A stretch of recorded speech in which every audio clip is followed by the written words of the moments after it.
Hello, welcome to The Naked Scientist with me, Chris Smith, and also with Kat Arney.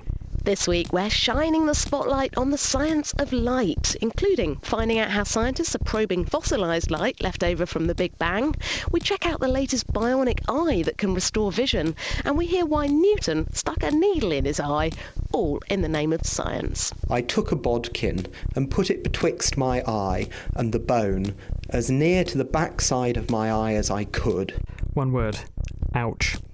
Also this week, the stories making the headlines from the world of science and technology, including a revelation in how chameleons change colour, scientists discover where the ouch zone in the brain is, and why we sniff our fingers after shaking someone's hand. The Naked Scientist podcast is powered by ukfast.co.uk.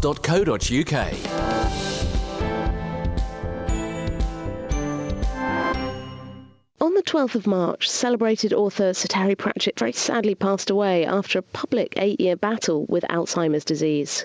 Alzheimer's, which causes progressive loss of mental faculties, affects 40 million people around the world, and this number is expected to triple in the coming decades as the world population ages. But apart from symptomatic relief, there are currently no treatments that can actually halt the disease process. But now, University of Queensland scientist Gerhard Leiniger has found that ultrasound waves can be used to remove from the brain the toxic chemical amyloid beta, which, scientists think, causes Alzheimer's disease. You can think of the Alzheimer's disease brain as a toxic environment for the cells in the brain. And one of the main creators of this toxic environment is this molecule called amyloid beta, which stops nerve cells communicating with each other, and it also impacts on their health and survival. So we knew that there was a high concentration of amyloid beta in the brain and a low level in the bloodstream, and we wondered whether we could remove or flush out some of this amyloid beta by making the blood-brain barrier leaky. It would effectively ooze out of the nervous system and into the bloodstream. Potentially some mechanism like that. How easy is it to temporarily make the blood-brain barrier leaky then? Up until very recently, difficult or impossible to do this in a way that was safe and reversible. So we used a new technology called ultrasound to open the blood-brain barrier. So ultrasound is basically just the application of sound waves. How does the ultrasound open up the blood-brain barrier? So it does this through an interaction with molecules injected into the bloodstream called microbubbles. These are little gas-filled shells. The ultrasound makes them expand and contract, and this affects the blood vessels of the brain so that it makes the barrier slightly leaky. You could think of it as little holes or slight leaks between the cells where molecules can squeeze past. And how do you know that's actually working? How do you know that the blood-brain barrier is being dismantled, albeit temporarily, by this process? You can inject a molecule that normally doesn't get into the brain when you inject it into the blood. And what we found is that these molecules were present in the brain. We could detect them after the treatment. And what about when you repeat this and you do this with mice that have this mouse equivalent of Alzheimer's disease? What happens to them? So when we opened the blood-brain barrier in these mice over a course of treatments, we found that the amyloid beta levels were reduced by about 50% and that the memory of the mice was improved. So how do you think it works? One of our original hypotheses was that the amyloid beta could be flushed out into the bloodstream through a leaky blood-brain barrier, but we couldn't detect high amyloid beta levels in the bloodstream. So I wanted to look after that what was going on actually inside the brain. Another way that the amyloid beta levels can be removed is through the actions of microglial cells in the brain. These cells have some ability to eat the amyloid beta and remove it.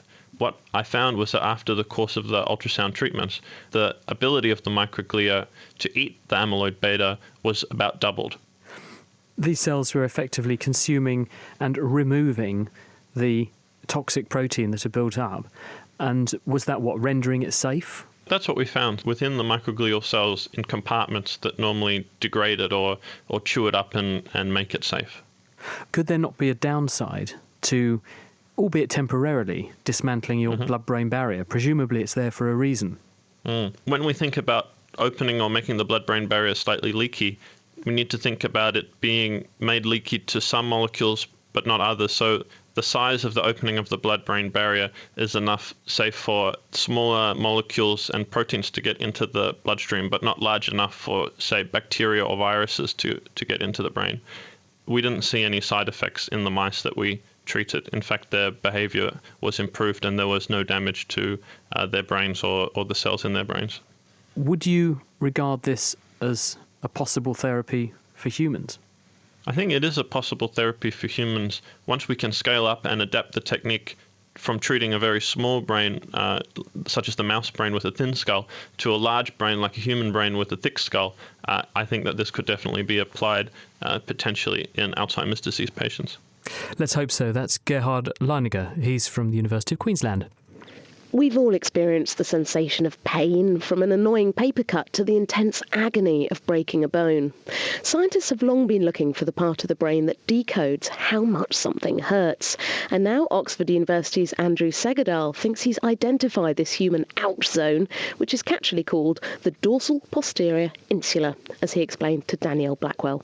Pain is a complex and multidimensional experience, and anyone who's suffered pain, either chronic or even just a bout of really bad headache, can tell you that is the case. It involves not just features of how intense it is and where it is on your body, but also it often can involve memories of previous pain experiences, or even more emotional types of experiences like anxiety about when it will stop or why it's arising.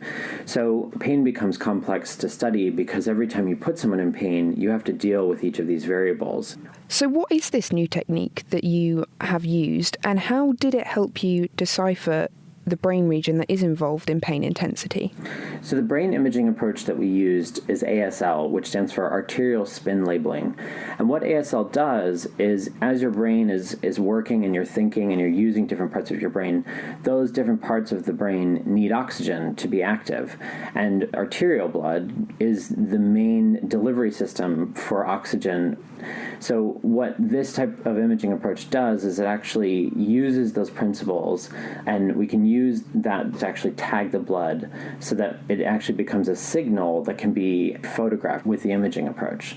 And we can actually start to make calculations about absolute amounts of blood that have flowed to a region A versus a region B. What you were looking at then is the changes in blood flow, and I guess the changes in blood flow are a marker of changes in how much brain activity is going on in that particular region. Exactly. So how did you use this to look at changes in brain activity? Were you changing the pain intensity at the same time? Exactly. So the subject will lie down in the scanner, we put them in, and then we put a bit of capsaicin cream, which is like a chili pepper cream, onto their leg. And gradually that experience goes from being totally innocuous, you don't feel anything, to slightly warming. And then gradually over time, that warming starts to become painful, and it gradually habituates. So that word means that it essentially, the pain starts to go down a little bit. What you can then do is actually track how that pain intensity is changing by asking subjects to actually rate how much pain are you feeling at this moment. And we're actually scanning them as well at the same time. And we do this for about a 2-hour period of time.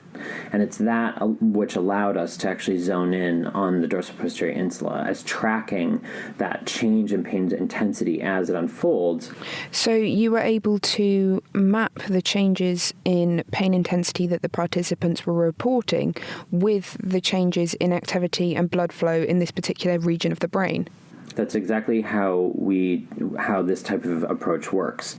How easy is this technique to do? Is it something that we could be using soon to understand if people are in pain? So, for example, if people aren't able to communicate, could we still find out how much pain they might be in? The short answer is that at the moment, actually, we're at a stage where brain imaging is becoming really common clinically. So we see really nice high-powered scanners being installed in hospitals globally. So we very much are hopeful that this type of a result becomes potentially very helpful, as you say, to image those populations that don't have the capacity to communicate how much pain they may or may not be feeling. So I'm thinking about people like infants, small children, those that may be in a comatose state or experiencing dementia, where we could really understand how much pain they may be experiencing, or in another way, how much relief they may be experiencing with a new type of pain therapy. Oxford University's Andrew Segerdahl. Now, also in the news this week, how we can use LED bulbs to transmit Wi-Fi to your computer. And also, when did humans begin to change the world beyond all recognition? You can hear 2 interesting interviews about both those things, along with other interviews on thenakedscientist.com/specials or by liking us on Facebook. Still to come, of course, how chameleons change colour, and scientists show what people do after shaking hands. Yep, they sniff their fingers, would you believe? Charming stuff. But first, FameLab is an international science communication competition where contestants take to the stage and talk to the public about science. During the last month or so, heats have been held in cities across the UK, and we've been hearing from the finalists here in Cambridgeshire recently. This region's champion has now been announced, and he's set to compete with other regional winners next month for the chance to go head-to-head with scientists from across the world in June. And he is with us now. It's Max Gray. Hi, Max. Hello. So how does it feel to be in the finals? It feels great, actually. I'm slightly surprised still, but no, it feels fantastic.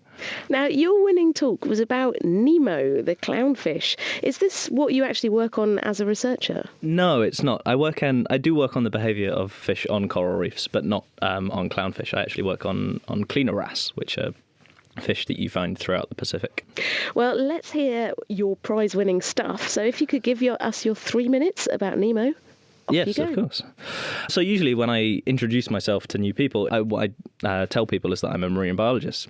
What I do is I study the behaviour of fish in coral reef communities, and their reaction at that point is usually, something like Finding Nemo, which it's not quite, but regardless, that film isn't actually a bad portrayal of what a reef ecosystem looks like. And what people often follow this up with is a question like, how accurate is the film? And moreover, did the inaccuracies annoy me? Which is ridiculous. It would be like asking any other zoologist whether the inaccuracies in The Lion King would annoy them, as if anybody was going to go to the savannah and expect to see an immaculately choreographed dance routine performed by giraffes and zebras. So no, it doesn't annoy me. That being said, what I am going to talk about is exactly that, those inaccuracies in Finding Nemo, and why it would be a very different film indeed if it were biologically accurate. The reasons this is the case is because 2 very interesting details of how clownfish and anemone fish in general behave.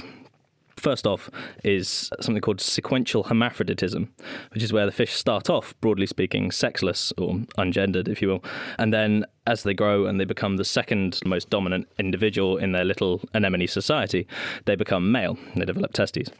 And as they progress and they take over as the biggest, most dominant individual in that society, they change sex to become female.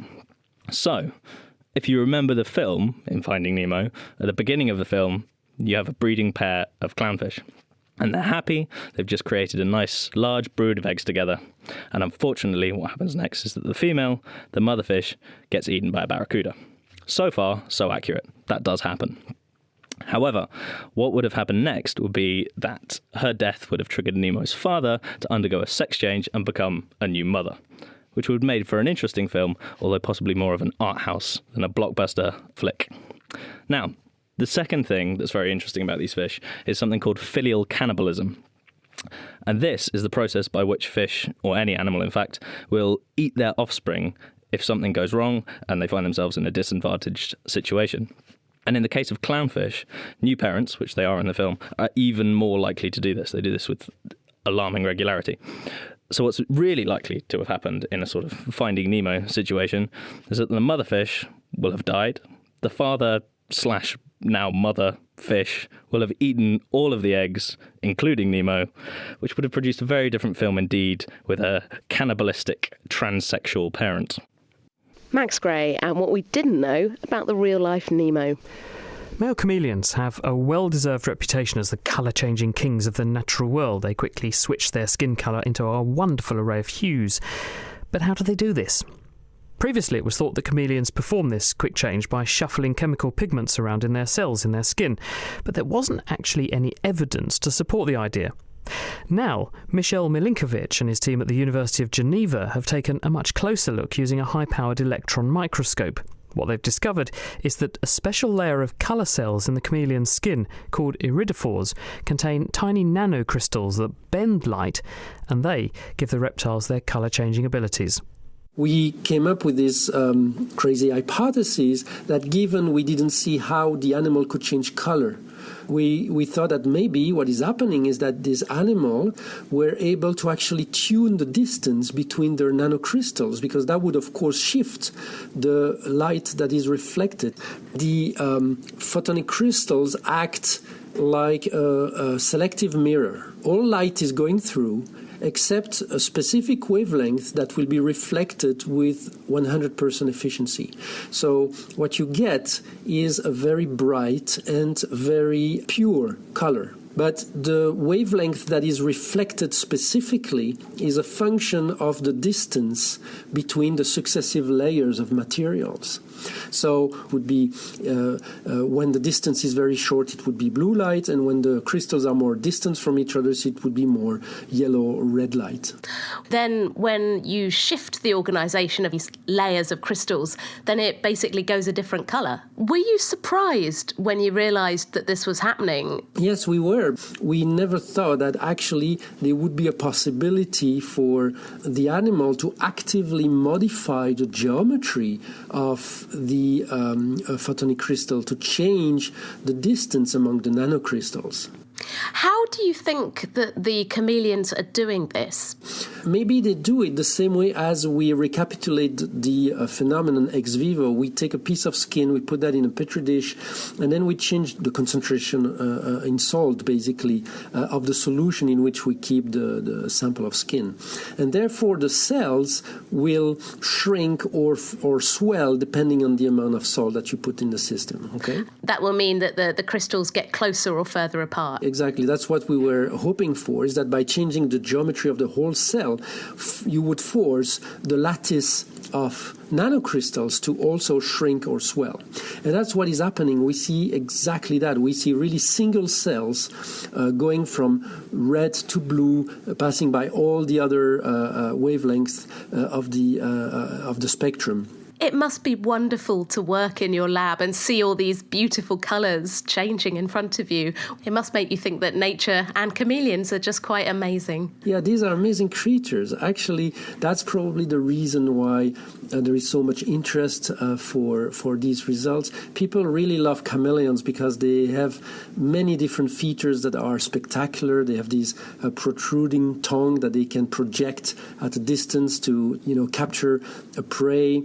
They have these weird feet, and then they have these spectacular abilities to change color, which is really something unique in lizards. They have an amazing toolkit in their skin. Aren't they just amazing? Michel Milinkovic, he's from the University of Geneva. Now, Chris, I have a question for you. The last time you greeted someone, did you shake their hand? Well, it was my wife. But she probably would have looked at me rather strangely had I done that. But yes, if it was a stranger, I almost certainly would endeavour to shake their hand. Now, here's another question for you. What did you do with your hand afterwards? No comment. Well, you probably didn't realise it at the time, but the likelihood is that you subconsciously brought it up to your face and sniffed it. Using hidden cameras, Israel's Weizmann Institute researcher Idan Fruman has found that we humans do the socially more acceptable equivalent of what two dogs do when they first meet. People tend to sniff their own hands following a handshake. We first noticed that anecdotally. We just saw people do that after meeting new people. And we set to find out if it's really something that we can describe as an effect. How did you actually do it then? Were you literally asking people to shake hands and then seeing what they did afterwards? The design was very simple. We put people in a room without them knowing they are being filmed. After about 2 minutes, an experimenter went into the room and either shook or didn't shake their hands. We filmed them for an additional 2 minutes. We measured the time their hand spent near their noses. The results were a very substantial increase in the time that the right hand spent near the nose when there was a handshake. Your interpretation of that would be that having shaken someone's hand, there's been a transfer of chemicals from the skin of one to the other, and therefore if you give your hand a sniff, you're effectively sampling the chemical makeup, the chemical fingerprint, the odour profile of your opposite number.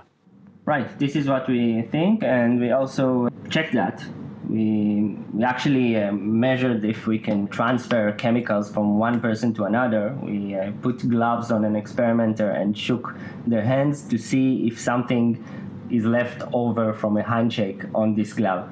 And we saw that there are a host of chemicals that are transferred.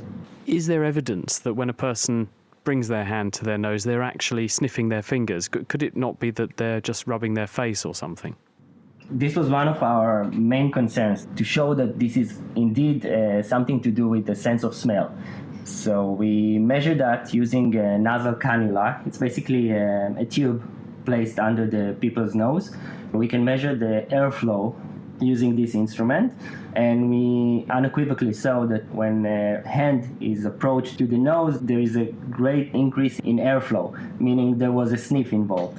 I don't know about you, Idan, but when I read your paper, the first instinct I had was to immediately look down to see what I was doing with my hands and where they were, and I became conscious of every time after that I began to bring them close to my face.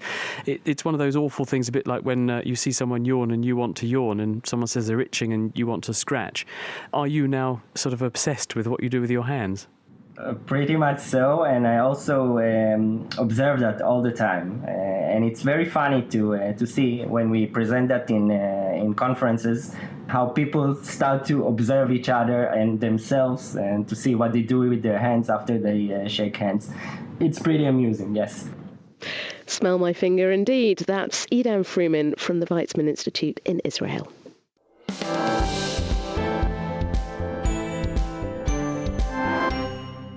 It's The Naked Scientist with Chris Smith and with Kat Arney. And now we're moving out of the news and into the light. 2015 has been designated the Year of Light by UNESCO, and so we're recognising it by devoting the second half of this week's programme to it. Coming up, we'll hear how scientists first struggled to explain what light actually is, how our eyes detect it, and how bionic implants are being built to restore sight, and also how scientists are probing the oldest light in the universe to unlock the secrets of the Big Bang.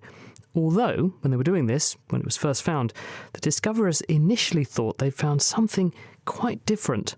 One of the possible explanations was that it was actually pigeon droppings in the antenna that they were using to look at the sky. And we'll find out what that's all about later on in the show.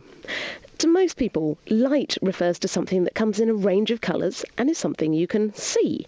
But visible light is actually part of a much larger electromagnetic spectrum that ranges from long wavelength radio waves at one end of the scale to very short wavelength X-rays and gamma rays at the other. The part of the spectrum that we can actually see sits roughly somewhere in the middle. And to complicate matters further, sometimes light behaves as though it's a wave, while at other times it behaves like a stream of tiny particles. One of the pioneers of the study of light was Isaac Newton. Greg Jackson went to meet historian Scott Mandelbrot to see some of Newton's original notebooks, which are kept under very strict security at Cambridge University Library.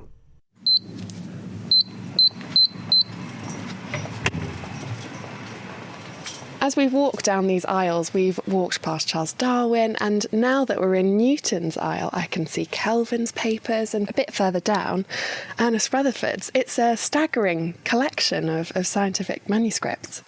Yes, well, the University Library holds one of the finest collections of scientific manuscripts in the world and has held Newton's papers since the late 19th century. The papers I had come to see had been especially laid out in the manuscript reading room. Oh, I'm so excited! As you may be able to hear, I was just a tad amazed at the thought of seeing the original notebooks that Sir Isaac Newton himself had handwritten. Well, we're now in a room which has a number of Newton's papers, a wonderful collection and some of the most important things that Newton wrote. And they're in fantastic condition, and I'm beginning to see why, because they're beautifully laid out on what looks like individual pillows for each and every single notebook. I wonder if we could focus on this one in particular, because it's a sort of an A5 notebook, and there's what looks like an eyeball with a stick pointing at it. What's he describing here? Well, what he writes is, I took a bodkin and put it betwixt my eye and the bone, as near to the backside of my eye as I could, and pressing my eye with the end of it, there appeared several white, dark and coloured circles. Which circles were plainest when I continued to rub my eye with the point of the bodkin? Yes, you did hear that right. Newton peeled back his eyelid and stuck a bodkin, or what we call them today, a giant needle, between his eyeball and cheekbone. He also stuck a brass plate in there too, and later stared directly at the sun until he went blind. Fortunately, Newton's eyesight recovered in all incidences. Why bother, you may wonder? Well, Newton was interested in the nature of light and how we see things around us. This particular experiment was designed to see if colour was the product of the outside world or created within the mind. And although sticking a needle in his eye didn't exactly determine this, it was one of many steps that led him to demonstrate how white light is made up of 7 individual colours. Prior to this revelation, it was widely believed that light was pure and that colours were created by the mixing of light and darkness. So white light is 7 colours combined. But what physically is light? I met Zephyr Panoia, a trainee physicist at Cambridge University, on the river to see if he could give me any answers. Newton was one of the big supporters of the idea of light as a particle, which he believed in because he saw how light reflected in straight lines off a surface, just like a ball bouncing off a surface. Thomas Young came along and he said, "No, Newton, you're wrong." What did he say? He came up with a fantastic experiment where you take 2 small slits in a piece of material and shine a light on them. And if Newton was right, what we'd see is 2 dots of light. I can see that working. It does seem to make sense, but actually, if you do it, you don't see that. You see a series of white and dark bands. A bit like a barcode then. Yeah, it looks exactly like a barcode, and this is a thing that only waves do. We've got here 2 poles and a river, and I'm going to show what interference looks like. Okay, let's go for it. We have 2 punt poles, because we are on the River Cam, and you're going to dip them in and out of the water at the same time. Yep, so I'm going to dip them in and out. Oh, they're quite heavy. And we're seeing a series of ripples from both of the poles, as you'd expect, like you drop a stone in a pond, you see the ripples cast out. But actually, where the ripples meet, something quite interesting is happening. What a ripple is a series of peaks and troughs moving outwards from point. But where the 2 ripples meet, some places the peaks are together and they add up. Some places the troughs are together and they add up. But some places the peaks and troughs meet and they add up to nothing. Because waves have this property of adding up and cancelling out, this is exactly why we see this series of light and dark stripes on the wall, and this is why Young's experiments proved that light must be a wave. Problem solved. That's what I saw in my textbooks when I was 16. Light is a wave, right? Well, yeah, light is a wave, but now the next issue is how light travels. So we know that sound waves must move through a solid object, or through air. Water waves must move through water. So what does light move through? Air? Is it not the same? Well, we know that light does move through air because we see light on Earth, but we also see light moving through space. And we know space is a vacuum. Sound can't travel through space because there's nothing to transfer the vibrations in space. But somehow light does. And that was the next question which really puzzled scientists. How does light travel then? Someone called James Clerk Maxwell came along who showed that it's mathematically true that electric and magnetic fields can make waves. And he put this together to show that light is actually variations in electric and magnetic fields. And this not only explains how light travels through a vacuum, but also explains things like how light comes in different colours and is different temperatures and energies. Different wavelengths of light have different properties, and that's where your radio waves, microwaves and X-rays come in. It's all light, but just in different forms. Light then is a wave, and we can all breathe one big sigh of relief. Well, sadly not. Einstein came along with the photoelectric effect. He noticed more electrons were emitted from a metal when certain colours of light were shone on it. This is weird because, well, waves shouldn't have that effect on electrons. Particles, on the other hand, do.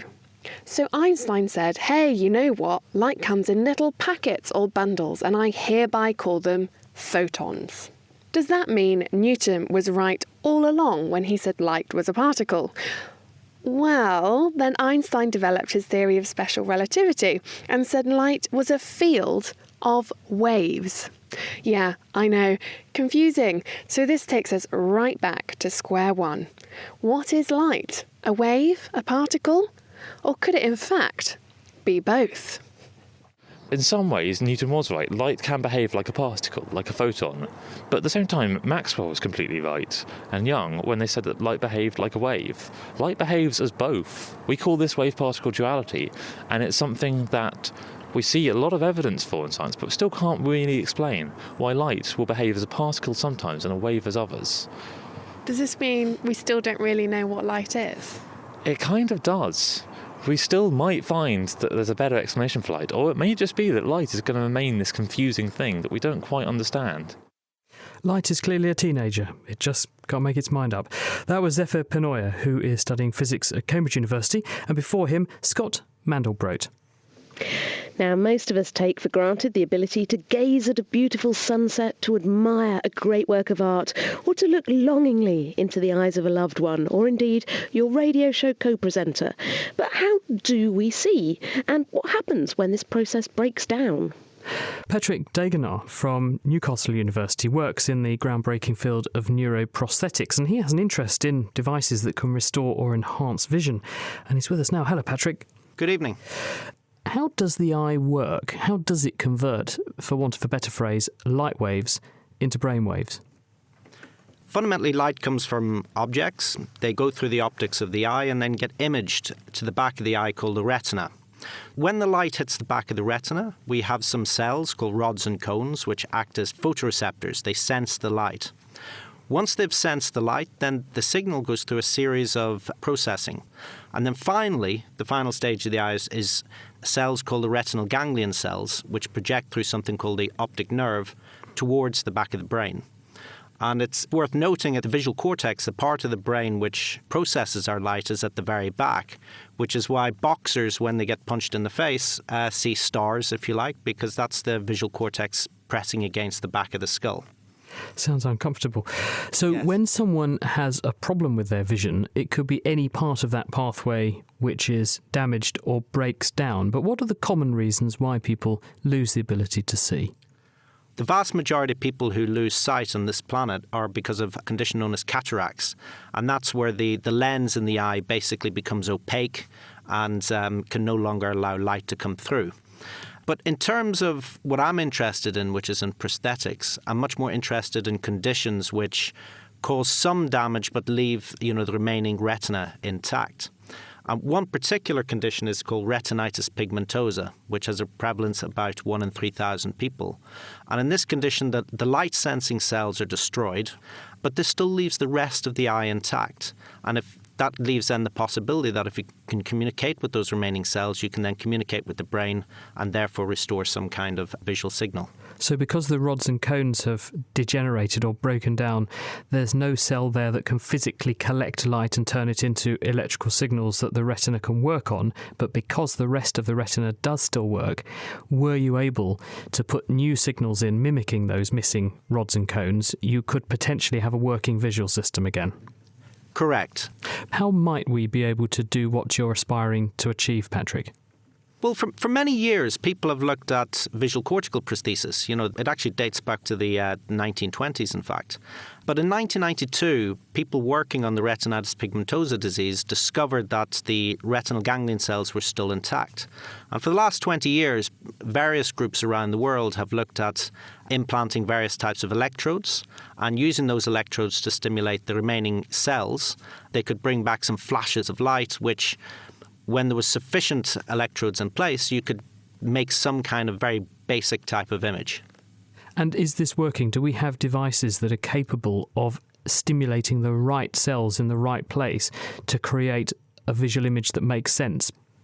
In basic theory, it shouldn't work at all. But it works to a very simple level.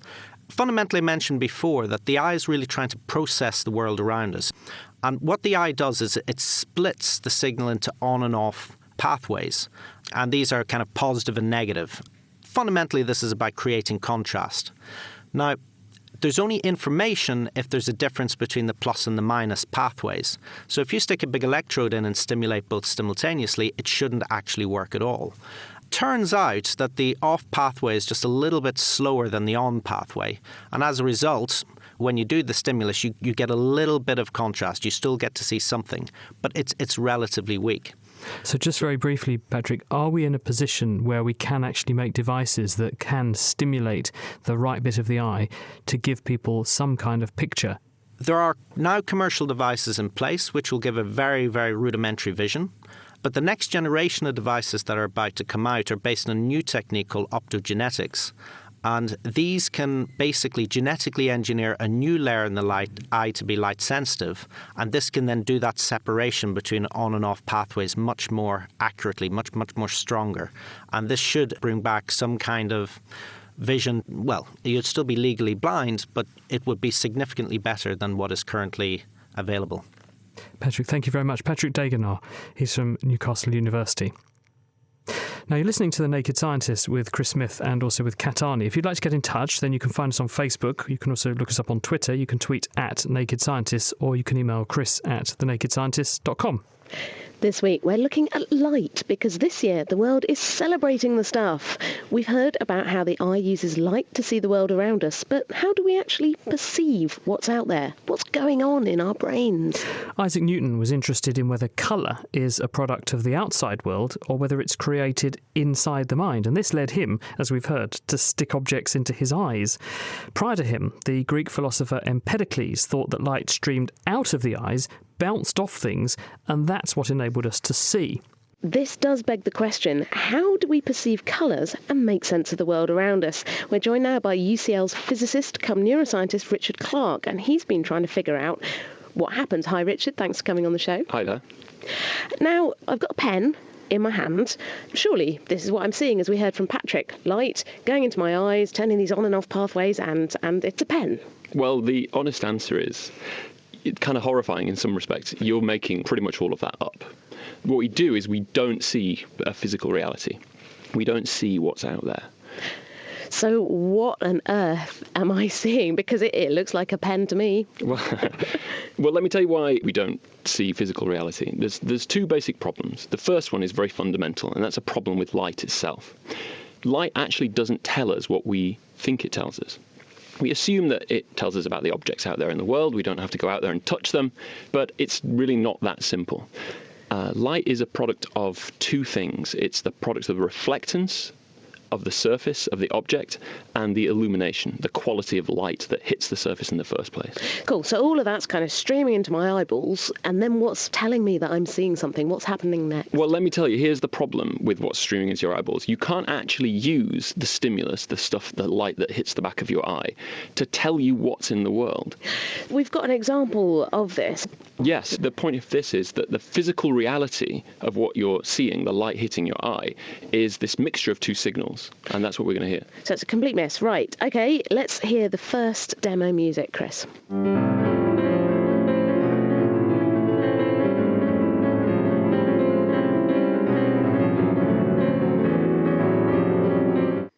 That's two pieces of music played over the top of each other. Your brain's got to separate those two to make any meaning of what's going on.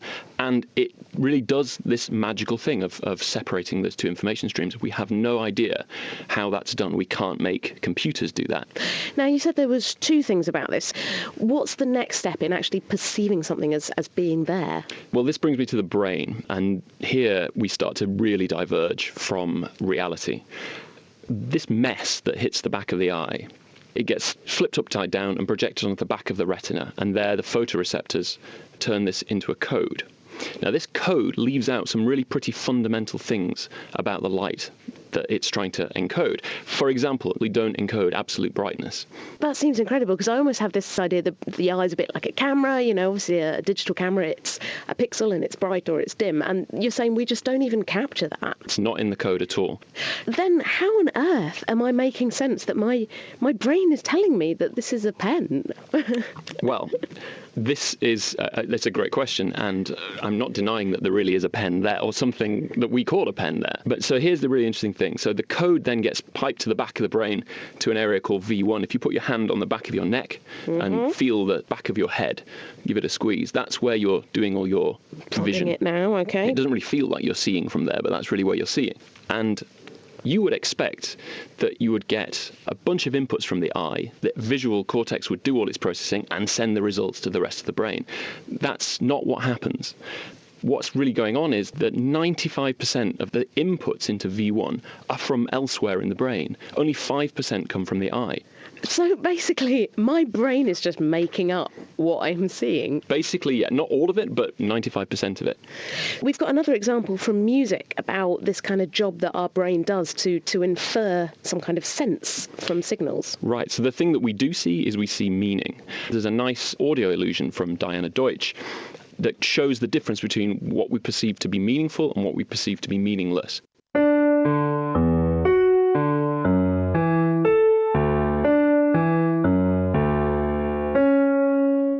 That sounds like a weird 20th century composition. So then how does this illusion work? So hopefully you didn't really understand what was going on there. It sounds like a bunch of random notes. But actually you do know the tune. So if we just hear the unscramble, the original version now.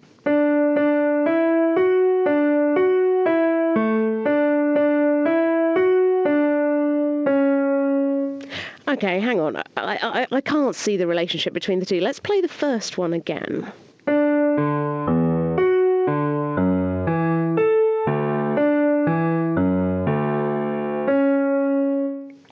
And now I hear it now. So the idea is that you're experiencing something different. The information is the same, but you can't unlearn what you now know is the tune. Your brain is looking for meaning, and the reason you're experiencing it differently is because your brain is interested in pattern and it's making expectations. And this is kind of a little bit philosophical. So you're saying, like, in my mind, I have an idea of a pen, and I see something that kind of vaguely triggers that, and I go, it's a pen. Kind of. The point of the visual system is to make sure you know what to do next. It doesn't matter what's actually out there. Why would we have evolved this almost quite efficient, I guess, way of just making up the stuff around us with very minimal detail actually coming into our eyes? Because often there is a big difference between representing faithfully what's out there and representing something useful so that you know what to do with it. And that takes us on to the whole world of optical illusions. Are quite fun to look at, but then people say, I've seen, for example, a ghost. It could be a very useful thing. I mean, imagine you're in a forest late at night and you see a shadow moving. Now, what you might see is potentially a predator. That's a good thing, because what your brain is cleverly doing is biasing your perceptions towards the thing that is useful for it to see. If you get that wrong, if it really is a predator, but you see a moving branch, you could be dead. Is there any such thing as objective reality, or actually for each person or anything that does see, we do create our own subjective reality of the world around us? We're certainly creating a subjective reality. We have no option. The question, is there such a thing as objective reality? Well, it's a pretty broad question. I'm not sure I'm best placed to answer it. Certainly my belief is there is an objective reality, and I'm not suggesting there isn't. I can tap my pen on a mic. Of course, but yet you're using your other senses to confirm what you believe to be true about the nature of reality. Your other senses are just as different in the way that they represent reality to reality itself. There's no way for you to veridically show me, I'm touching the table, so really there is a table there. You're quietly blowing my mind, so everyone can look around and think, are we actually seeing anything real or not? So thank you very much for food for thought. That's UCL's Richard Clark. Thank you very much. Pleasure. Beyond just our ability to see light, since the 1930s, astronomers knew that the secrets of the universe could also be revealed using light. But in this case, it was light left over from the Big Bang and known as the cosmic microwave background. Initially, the problem was detecting it, though. Greer Jackson. A few kilometres west of Cambridge sits Millard Radio Astronomy Observatory, a collection of what looks like huge satellite dishes that stare at the sky day in, day out. They're on the hunt for a different kind of light, though, a type of light we can't see, and that's radio waves.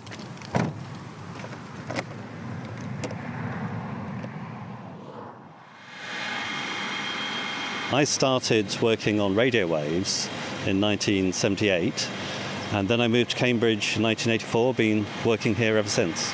That's Dr. Anthony Lazenby, a cosmologist at Cambridge University, and that buzzing noise you can hear is AMY. The whole telescope we're standing in is called AMY, and that's for Arc-Minute Microkelvin Imager. So that noise we just heard is AMY moving to another source on the sky. If I were to put on some magic glasses that enabled me to see radio waves just like AMY can, and I looked up at the sky today, what would I see? Well, you'd see some really bright sources. The sun emits strongly, and there's lots of individual radio sources which have been studied here for many years. But the thing that's behind them all would be a sort of pattern of stipples and little knots of what we call fluctuations in the background. You get hotter bits of the sky, less hot bits of the sky, and these are randomly arranged around us. And what would these blotches be? These are basically fossils. The actual photons we see today were emitted about 400,000 years after the Big Bang, and they're extremely important because if you look at their properties, you can infer lots of extremely interesting things about the universe. These fossilised photons were emitted shortly after the Big Bang, and cosmologists refer to them collectively as the cosmic microwave background. But on discovery, Arno Penzias and Robert Wilson of the telecommunications company Bell Labs initially thought it was something rather different. They were at Bell Telephone Labs, and Bell were interested in understanding whether sort of the cosmic noise was possibly going to affect radio communication on Earth. And so an experiment was set up to basically monitor and measure these cosmic sources of noise. And one of the possible explanations for this noise was that it was much nearer to home. It was actually pigeon droppings in the antenna that they were using to look at the sky, because anything locally which is warm will emit radiation and be like, some universal source of noise if it's sufficiently close to you. But they eliminated that. They moved the pigeons out of their nest. And I'm imagining scraped all the pigeon poo off with it. Exactly. And after that, they were put in touch with theorists at Princeton University, and they could tell from their observations that it really was intrinsic and coming from the whole sky. And at that moment then, the microwave background had been discovered. Given that this was discovered in the 60s then, yes, why are we still looking at the cosmic microwave background today? Because it's got this amazing information imprinted on it. But to find that information, you have to study it at much higher resolution than was possible initially. When Bell's team looked out to the universe, measurements of the cosmic background radiation were uniform across the sky. There were no hot patches or cold patches, and this was strange because the universe today, as we see it, isn't one smooth temperature. It's full of stars and galaxies, what cosmologists refer to as structures. And Bell's team should have been able to see footprints of these structures when they were first developing. AKA, they should have been able to see hotter patches and cooler patches imprinted on the sky. Baffling as this was, it turns out it was just a matter of making our telescopes see in higher resolution, and in 1992, a satellite called COBE hit the jackpot. It found these imprints, these ripples, everyone had been searching for. But COBE, followed by subsequent satellites like WMAP and Planck, were only just beginning to uncover the secrets of the universe, and even today, there's still much more to be understood. What proportion is there of dark energy? How much dark matter is there? How much ordinary matter is there? Is the universe open or closed or flat? All these things you can read off in great detail if you can get really precise measurements of the microwave background. So the quest continues with AMY and other satellites across the world? Well, with AMY, certainly the quest continues. Satellites, that's another issue because Planck finished about 2 years ago, and we don't have another satellite at the moment. And everyone is extremely keen that we have another mission which can map the whole sky, which only a satellite can do.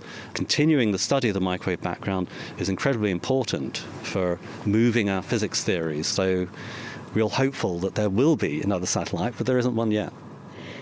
Greer Jackson speaking with Cambridge University's Professor Anthony Lazenby. And thank you very much to all our studio guests this week. That's Max Gray, Richard Clark and Patrick Degenar. And finally, it's time for Question of the Week. And Khalil Thurlaway has been plugging his brain into this electrifying question from Bonga. Is it possible to use eels as a source of electricity? All organisms give off a weak electric field, but electric eels are one of a small number of fish species that can generate strong pulses of electricity with their bodies, and they use them to great effect. But how do they do this? I spoke to Dr. David Levan from the National Institute of Standards and Technology. Electric eels produce electricity in brief spikes in much the same way that humans do. When a human decides to move a muscle, an electric impulse called an action potential fires in your brain and travels through neurons, causing a muscle to contract. These individual signals carry very little power. The eels use a weak electric pulse to scan for the natural electric fields of smaller fish in the murky Amazonian waters where they live. Once they find something tasty, they send out a stronger pulse that can paralyze or even kill their victim, making for an easy meal. The cells that produce electricity in the eel, called electrocytes, also create action potentials. But the electrocytes are stacked together to increase the total voltage and current. Large eels can produce up to 600 volts. Ouch! 600 volts is nearly 3 times the voltage of mains electricity in the UK, and 5 times what you get in America. So can we harness this stunning power? It is technically feasible to power human devices from eels or electrocyte cells. But practically speaking, the electricity from eels is not very useful for us. First, it's important to recognize that eels convert energy from the food they eat to electricity. There is no free energy. Secondly, electric eels are just not very efficient in producing electricity. It turns out they can convert about 15% of the energy in their food to electricity under ideal conditions in their natural environment. However, that value doesn't consider the energy needed to maintain them in an artificial habitat, energy needed to heat and purify their water, as well as the energy needed to grow and transport their food. All would reduce the efficiency even further if you were trying to domesticate them. This seems like a lot of effort. How does this compare to other renewable forms of energy? Commercially available solar panels, like you find on many roofs these days, are about 15% efficient in converting sunlight into electricity. And the newest solar materials coming out of research labs are about double that efficiency. So, for the most part, you'd be better off using sunlight to make electricity using solar panels rather than growing food to feed to an eel to make electricity. So, in answer to your question, yes, it is possible to harness the electricity of eels. But no, it isn't practical for our everyday electrical needs. There are some situations, however, where eel electrocytes might conceivably be a useful power source. For example, to power disposable biodegradable electronics. Scientists like Dr. Levan are also using what they've learned from electrocytes to inspire research into designing new artificial power sources. Thanks to David Levan for that electrifying answer. Next week, we'll be answering this cheesy question from Chris. Is it true that cheese gives you nightmares? So if you think cheese, or any other food stuff for that matter, gives you nightmares, you can email us, chris@thenakedscientist.com. You can find us on Facebook. You can tweet @nakedscientists or get stuck into the debate on the forum. That's thenakedscientist.com/forum. I did buy some stinking bishop once and, well, the smell was a nightmare anyway. But that just about wraps things up for this week. Next time, we're going to be lighting up listeners' brains because in recent years, doctors have discovered that a significant cause of mental illness, including psychosis, depression and dementia, could be caused by the immune system attacking the brain. We'll be speaking with one lady who had a month of madness before she was diagnosed and treated. Thank you very much to Greer Jackson for production and to you at home for listening. The Naked Scientist comes to you from the Institute of Continuing Education at Cambridge University, and it's supported by the STFC and the EPSRC and Rolls-Royce. I'm Chris Smith, and goodbye.